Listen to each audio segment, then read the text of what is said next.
अम्बेश ज्ञान अकादमी में आपका स्वागत है। पिछले वीडियो में पढ़ाया गया खड़ी बोली के गद्य का विकास और इसमें दक्षिणी गद्य और उत्तरी भारत में खड़ी बोली गद्य का विकास बताया गया, परंतु उसमें उनकी विशेषताओं को नहीं पढ़ाया गया। इसलिए इस वीडियो में यहीं से शुरू करते हैं। दक्षिणी गद्य और दक्षिणी का गद्य और उत्तरी भारत में खड़ी बोली के गद्य का गद्य साहित्य की विशेषताएं। तो आइए इसकी जो विशेषताएं हैं, विशेषताओं के बारे में लिखते हैं। पहली विशेषता है दक्षिणी गद्य का दक्षिणी का गद्य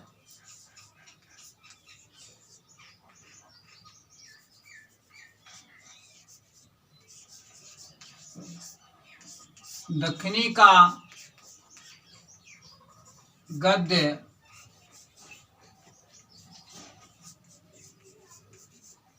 मुस्लिम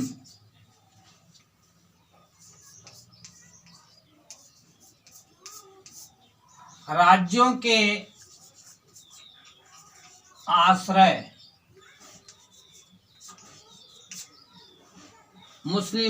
के आश्रय में लिखे गए।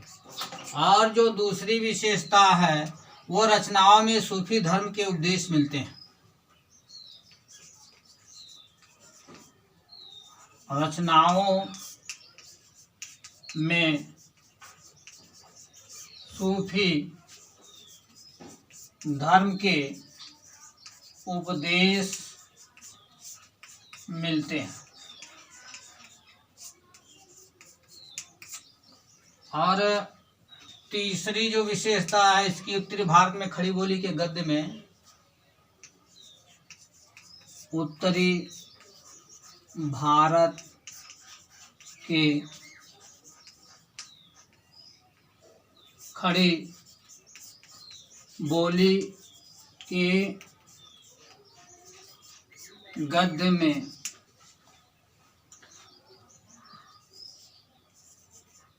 उर्दू और फारसी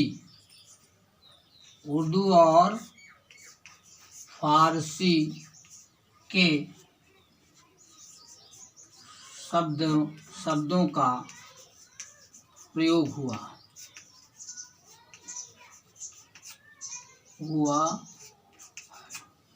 और अगली विशेषता है भाषा मुहावरेदार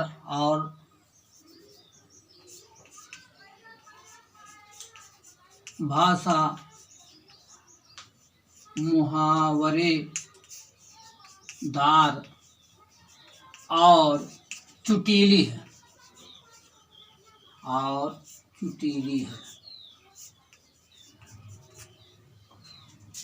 अगली विशेषता है विभिन्न प्रकार की भाषाओं का इस समय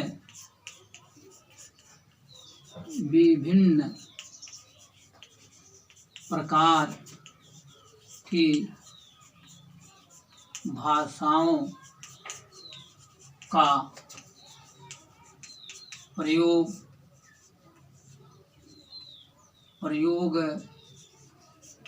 हुआ है।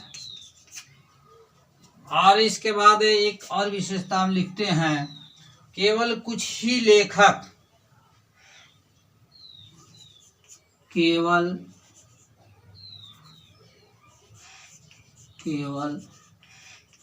कुछ ही लेखक की भाषा व्यावहारिक एवं सुधरी है।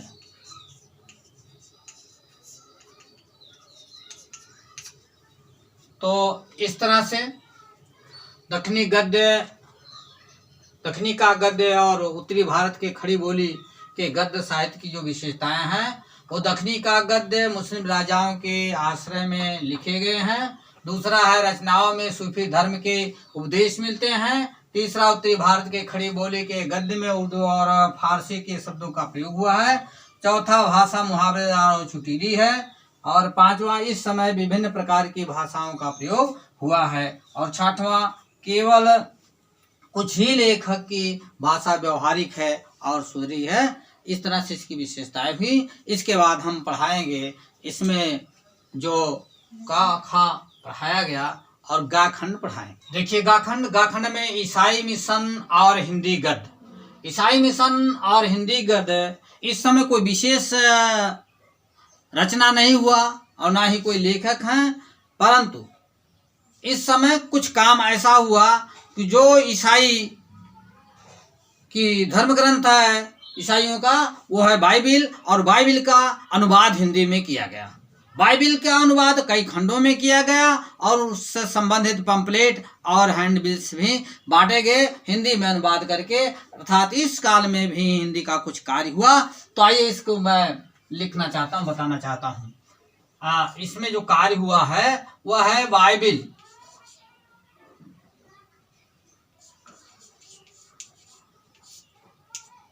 बाइबिल का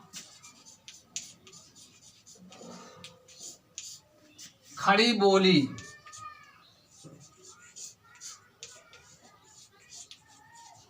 हिंदी में अनुवाद हुआ।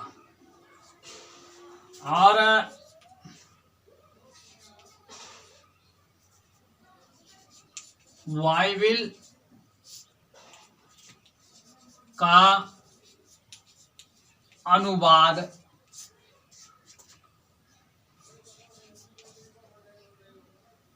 बाइबिल का अनुवाद खंडों में भी हुआ। और इसके बाद पंपलेट और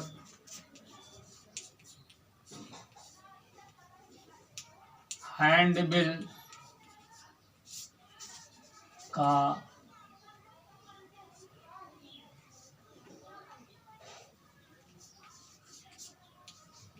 हिंदी अनुवाद। इस तरह से यही कार्य हुए हैं और इनकी कुछ विशेषताएं हैं। विशेषताओं के बारे में जानिए। विशेषताएं, इस समय की विशेषताएं हैं। नंबर 1 पर है, हिंदी गद्य की खड़ी बोली में हिंदी गद्य की खड़ी बोली में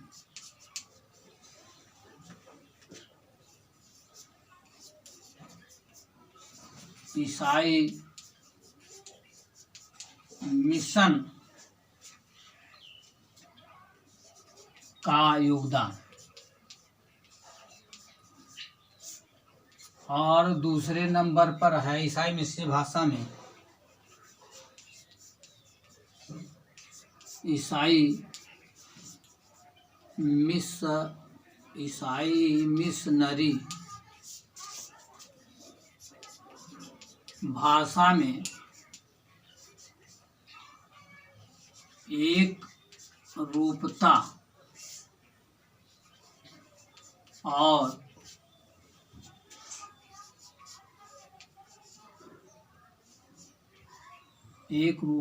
और शुद्धता का अभाव है। और तीसरे नंबर पर है, कहीं कहीं भाषा हास्यास्पद बन गई है। बस इतना ही है। कि बाइबिल का खड़ी बोली हिंदी में अनुवाद हुआ है। बाइबिल का अनुवाद कई खंडों में भी हुआ है। पंपलेट और हैंडबिल का हिंदी अनुवाद हुआ है। इस काल में हिंदी विशेषताओं में हिंदी गद्य की खड़ी बोली में ईसाई मिशन का योगदान हुआ रहा है और ईसाई मिशनरी भाषा में एक रूपता और शुद्धता का अभाव है और कहीं कहीं भाषा हास्यास्पद बनी हुई है। इसके बाद अगला खंड मैं पढ़ाऊंगा। अगला खंड है घ खंड, भारतीय जागरण। और भारतीय जागरण में प्रमुख लेखक एवं उनकी रचनाएं। अब आइए इसमें पहले हैं दयानंद सरस्वती। दयानंद सरस्वती, इनकी जो रचना है वह है सत्यार्थ प्रकाश, ये इनकी रचना है। और दूसरे नंबर पर है राजा राम मोहन राय, वेदांत सूत्र का अनुवाद। वेदांत सूत्र का अनुवाद।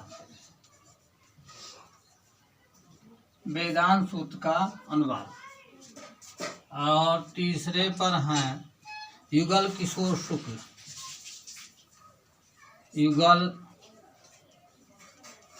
किशोर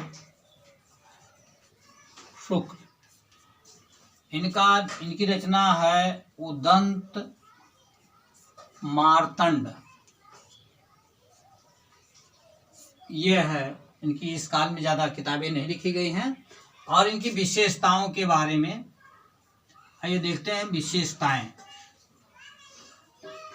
विशेषताएं, अर्थात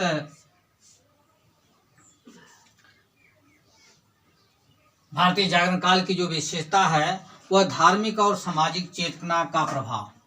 इस काल में धार्मिक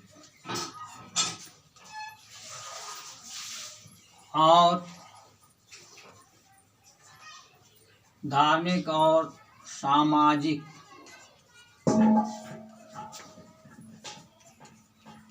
चेतना का प्रभाव। और इसके बाद दूसरे नंबर पर नवीन विचारधाराओं को, नवीन विचार धाराओं को हृदयंगम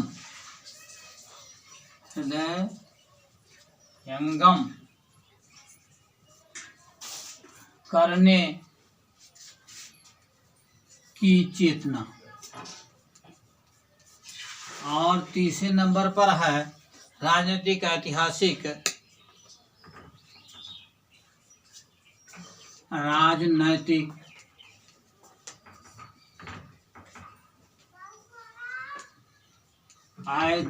ऐतिहासिक भौगोलिक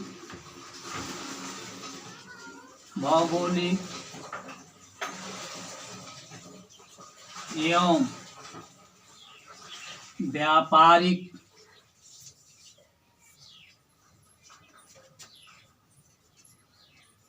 विभिन्न विषयों का समावेश। एक और विशेषता है शिक्षा का पाश्चात्यीकरण। शिक्षा का पाश्चात्यकरण।